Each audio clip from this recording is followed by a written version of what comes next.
Greyfriars Bobby was a Skye Terrier that lived 68 years before Hachiko was even born.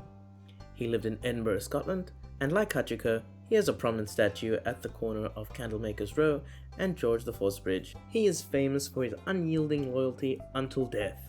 He was owned by John Grey, a night watchman for the city police. When John passed away in 1858 from tuberculosis, he was buried at Greyfriars Kirkyard, which is Northern English for churchyard. Bobby then spent the rest of his life sitting and guarding his master's grave. He sat by the grave for 14 years.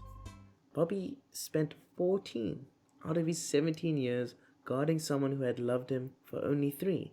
Doing the maths, Bobby spent 82% of his life out of loyalty. Bobby became very well known by the townsfolk, and in 1867, Sir William Chambers, Lord Provost of Edinburgh and also the director of the Scottish Society for Prevention of Cruelty to Animals, gave him a collar, which now stands in the Museum of Edinburgh, and paid for his license.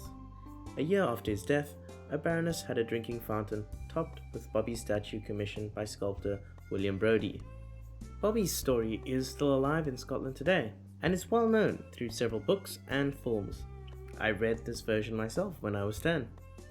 There are various challenges to the story, such as Bobby was replaced by a younger dog, there were multiple John Greys, or that he was owned by the church, so obviously he stayed on the property.